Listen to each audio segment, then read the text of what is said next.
The present simple tense is one of the most fundamental tenses in English, used primarily to talk about actions and situations that are habitual, general, or fixed. If you've ever struggled with when to add that little "as" to a verb, or if you get confused between do not and is not, this video is for you. We're going to cover everything you need to know, making sure you can talk about your habits, routines, and facts perfectly. In this comprehensive video, we will break down the grammar into crystal clear steps. We'll look at the basic sentence structure, master the tricky S rule, the difference between he works and they work, and clearly explain the special usage of the verbs to be and to have. We'll also tackle how to form all your negative sentences and how to ask any question using the essential auxiliaries do and does. And yes, we're using tons of examples and easy-to-follow schematics to make sure the rules stick. We also strongly suggest you use a mirroring technique while you are listening and watching. This will significantly improve your pronunciation and help you sound more natural. If you feel uncomfortable or don't understand some words, here is the best way to handle them. Pause the video. Guess what you think the word means, based on the context. Look it up online, but please do not translate it into your native language. Always translate from English to a simpler English explanation. Focus on understanding the word's meaning through simple definitions and examples, not by relying on your first language. This technique is essential because it trains your brain to think in English, which is the fastest way to achieve fluency. When do we use the present simple tense? Firstly, habits and routines. The most common use of the present simple is to describe actions that happen regularly or are part of a routine. We often use adverbs of frequency with this use, such as always, usually, often, sometimes, rarely, never, every now and then, and others. I drink coffee every morning. She always takes the bus to work. We usually go to the gym on Tuesdays. He never eats fast food. They visit their grandparents twice a month. I like to visit the old bookshop every now and then. I hardly ever go to the cinema these days. Secondly, general facts and universal truths. We use this tense to state things that are always true or accepted general facts about the world. The sun rises in the east. Elephants live in Africa and Asia. The human body contains 206 bones. Bees make honey.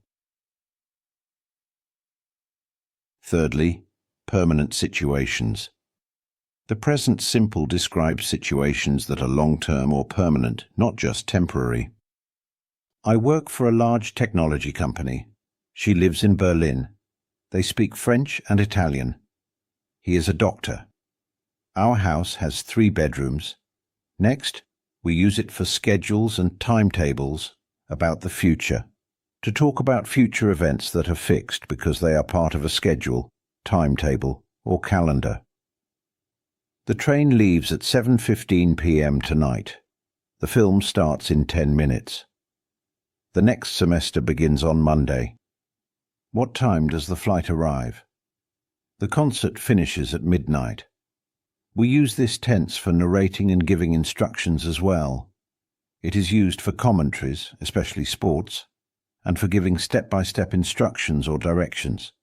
For example, commentary. Ronaldo receives the ball, he shoots, and he scores. Instructions. First you take the eggs, then you mix them with flour. Directions. You walk straight for 3 blocks, and then you turn left. And last but not least, we use the present simple for stative verbs. These are verbs that describe states, feelings, opinions, or possessions, not actions. Opinions. Verbs expressing belief, judgment, or agreement. I believe you. She thinks it's a good idea. We agree on the topic. Mental state. Verbs related to knowledge, understanding, and thought processes. He knows the answer. I understand the lesson now. They remember the rules.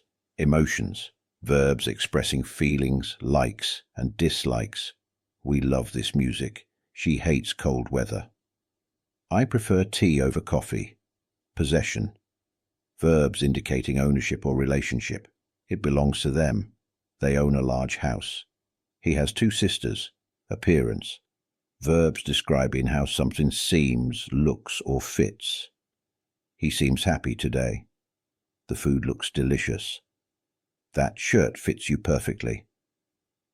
Now that we know when and where to use the present simple tense, let's dive into the structure step by step with plenty of examples.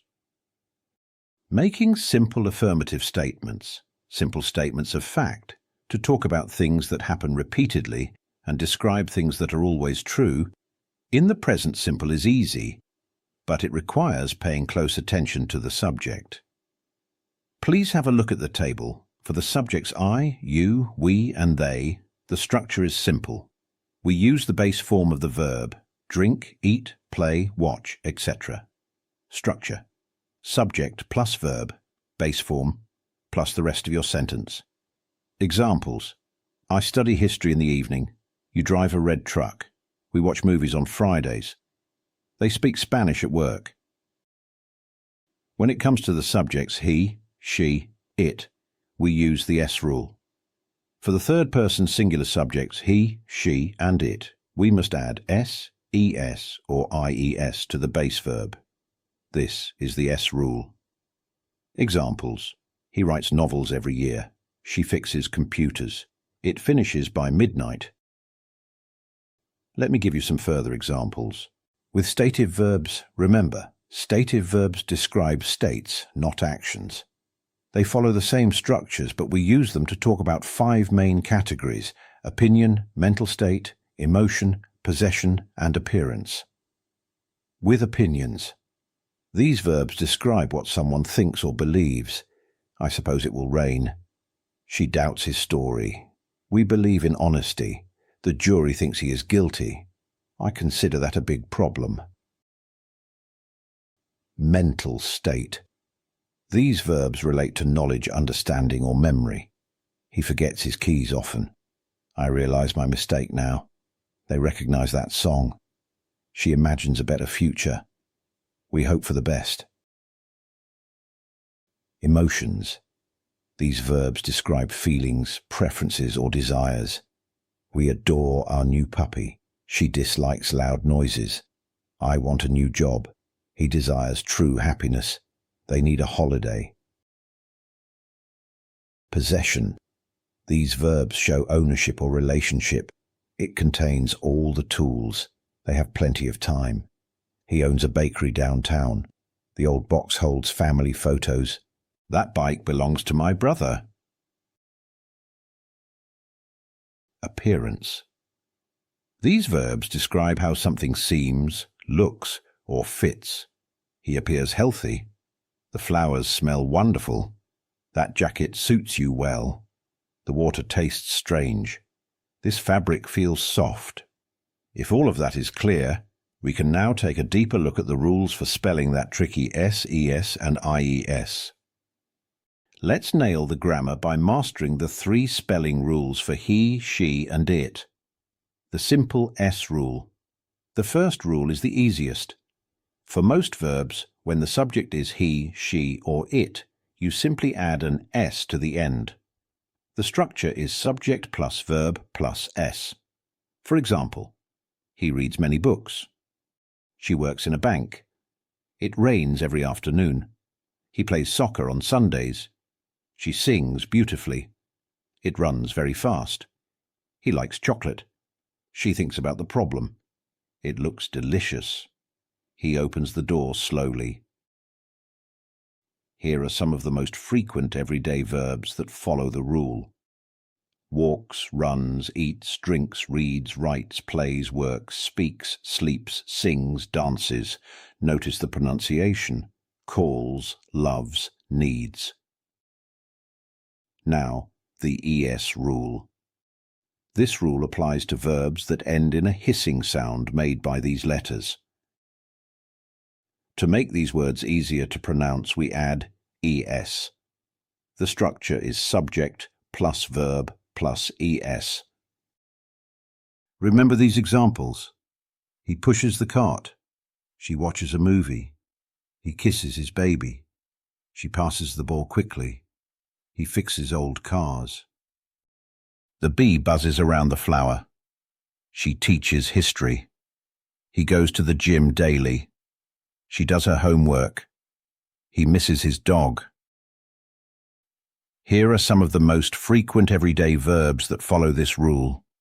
Watches, teaches, fixes, mixes, pushes, washes, misses, goes, does, echoes. And finally, the IES rule. The third rule is for verbs ending in a consonant followed by Y. We must change the Y to an I before adding ES. The structure is subject plus verb. Y changes to IES. Look closely at these. He studies every night. She cries when she is sad. The bird flies high. He tries to win the race. She denies the accusation. The paint dries quickly. He worries about the future. She carries a big bag. The factory supplies power. He applies for a new job. If a verb ends in a vowel plus Y, like play or stay, we simply go back to the first rule and just add an S. He plays. He stays.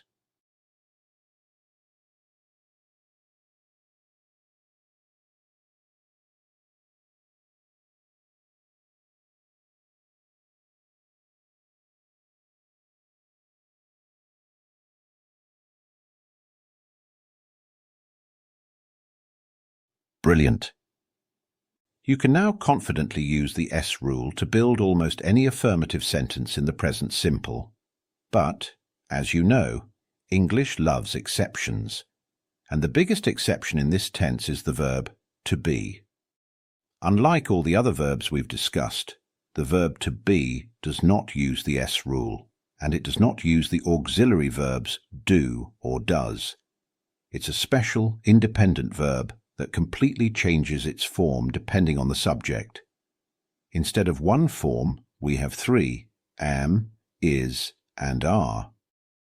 Let's look at how do we use to be in the present simple, which is essential for describing states, identity, and location. In the present simple, to be changes depending on the subject. Am, is, are. Use it to describe who someone is, what something is, how someone feels, or where something is.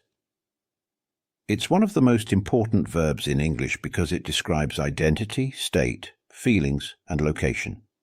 Structure. I am, you, we, they are. He, she, it, is. Examples. I am a student. You are my friend. He is a teacher. She is happy. It is a sunny day. We are ready. They are at home. Let me give you more examples. Singular subjects. I am a fast learner. I am interested in languages. You are very kind. You are ready for the meeting. He is my best friend. He is tall and strong. She is a designer. She is at the office. It is a beautiful day. It is easy to understand. Plural subjects. We are happy to help. We are students in this class. We are excited about the trip. They are engineers. They are from Canada. They are very busy today. Mixed contexts. I am at home right now. You are my neighbor. He is a doctor in the hospital. She is my sister. It is cold outside. We are ready for dinner. They are in the park. Tip for practice.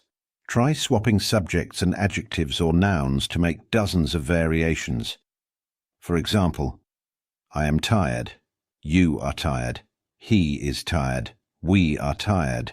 They are tired. Now that we understand how to use to be in the present simple, let's move to another very common verb, to have.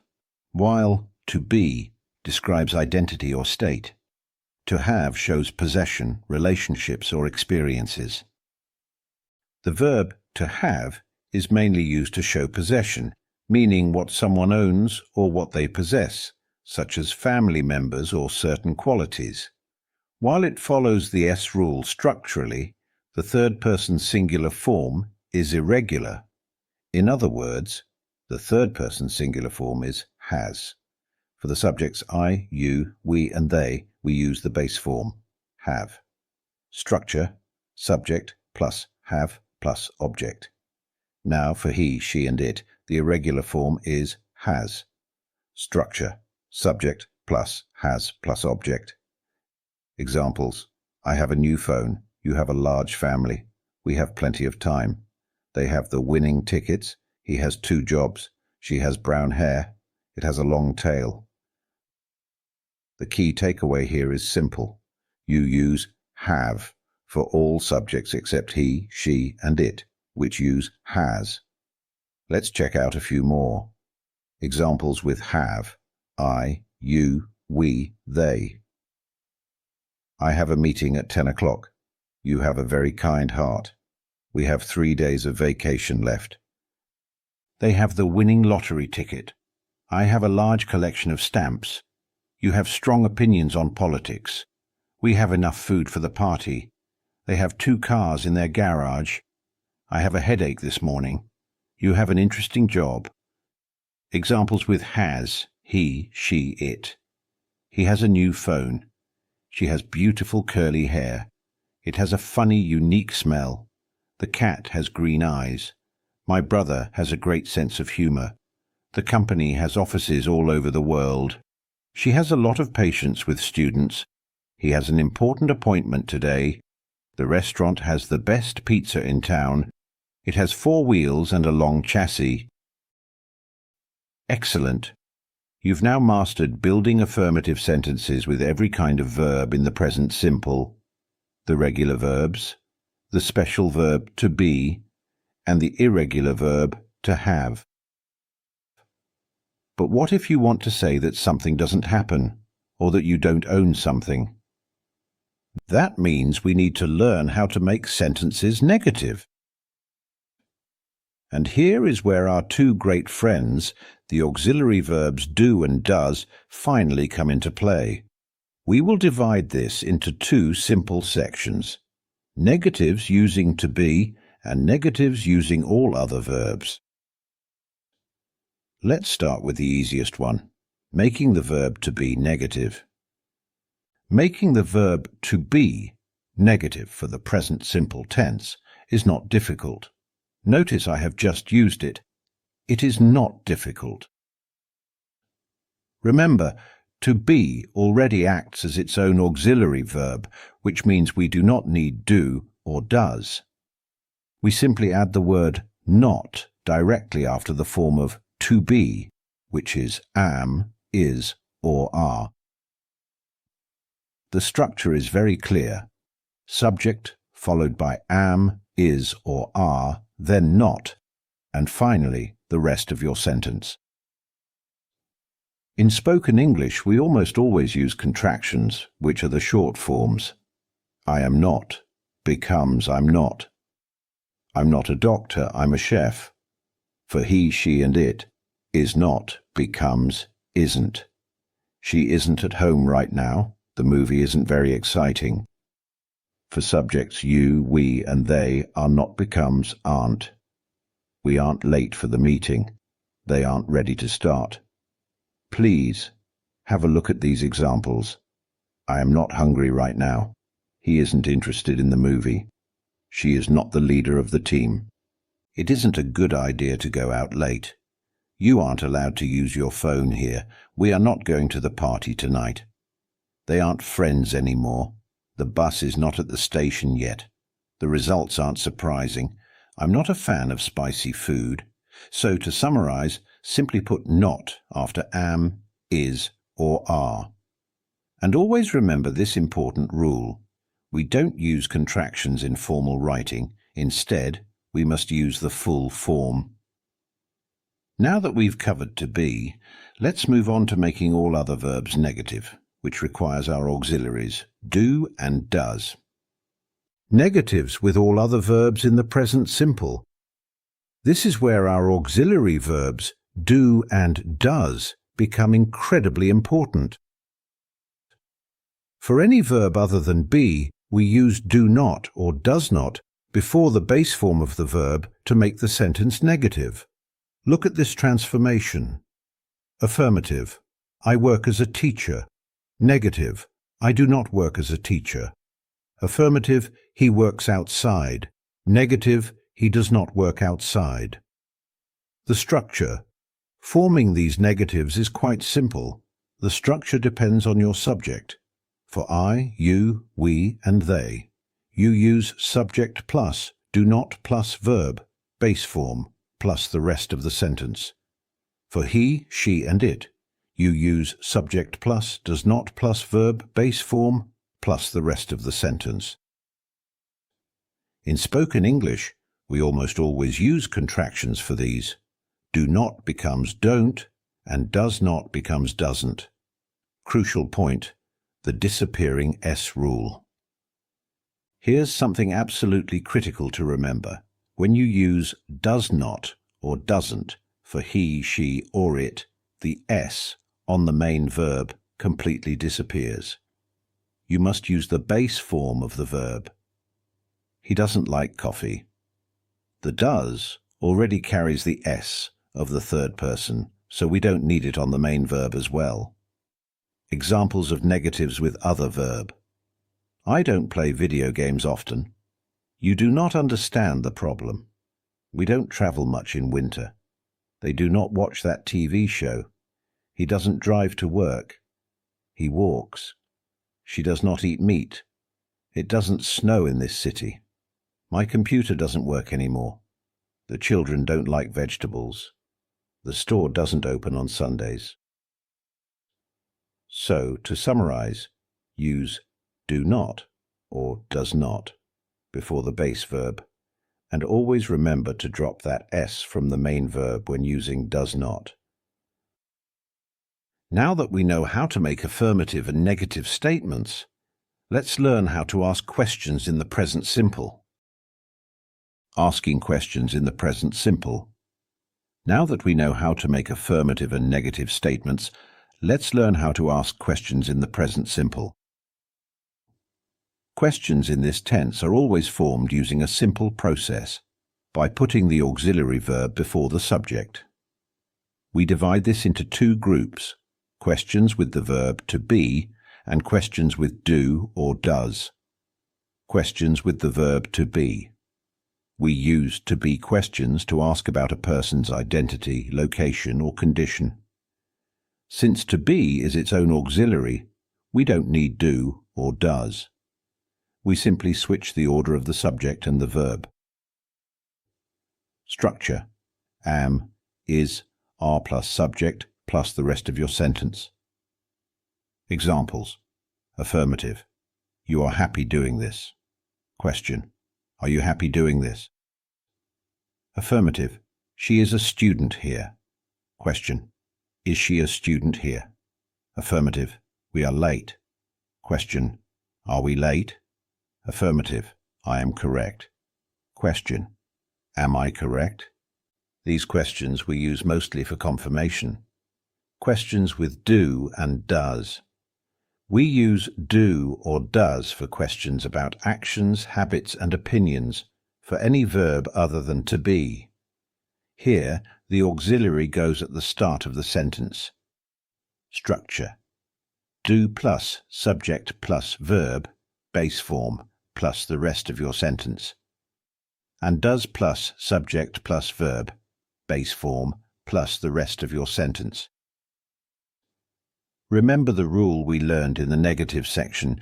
Does is used for he, she, and it, and when we use does, the main verb must be in its base form, no S. Examples with do: I, you, we, they. Do you speak French fluently? Do they live here? Do we start now? Do I need to sign this document? Examples with does. He, she, it. Does he drive to work? Does she like Indian cuisine? Does the price include tax? Now, WH questions. Finally, if you want more information than a yes or no answer, you simply put the WH word, like what, where, when, why, at the very beginning. Structure: WH word plus do, does plus subject plus verb, base form, plus the rest of your sentence. Examples: where do you work as a teacher? What does she want from him? When does the train leave from this station? With all this, you now have all the tools to form affirmative, negative, and interrogative sentences in the present simple tense. You now know all the rules for the present simple tense, usage, structure, and the tricky S rule. But to truly master it, you need a smart study strategy. Here are 3 quick tips to boost your learning. Firstly, focus on the big 3. Don't try to memorize every rule at once. Focus only on the 3 forms for each subject: affirmative, negative, and question. Affirmative: I work, she works. Negative: I don't work, she doesn't work. Question: do you work? Does she work? If you can instantly switch between these 3 forms for any verb, you're fluent in the tense. Secondly, master the do-does switch. A lot of mistakes happen when switching between affirmative and negative question forms. Your golden rule is this: do or does only appear when you are asking or saying no. Affirmative: he walks fast. No do, does needed. Negative: he doesn't walk fast. The as moves to does. Practice saying these pairs aloud until it feels completely natural. Finally, use the mirroring technique. We strongly suggest using the mirroring technique. Play a short English audio clip, a YouTube video, a song, or a news report, and try to repeat the words at the exact same time as the speaker. This trains your mouth and brain to use the correct rhythm and pronunciation for all those little s endings and short contractions like don't and isn't. Keep practicing these simple steps every day, and you will master the present simple tense in no time. Happy learning.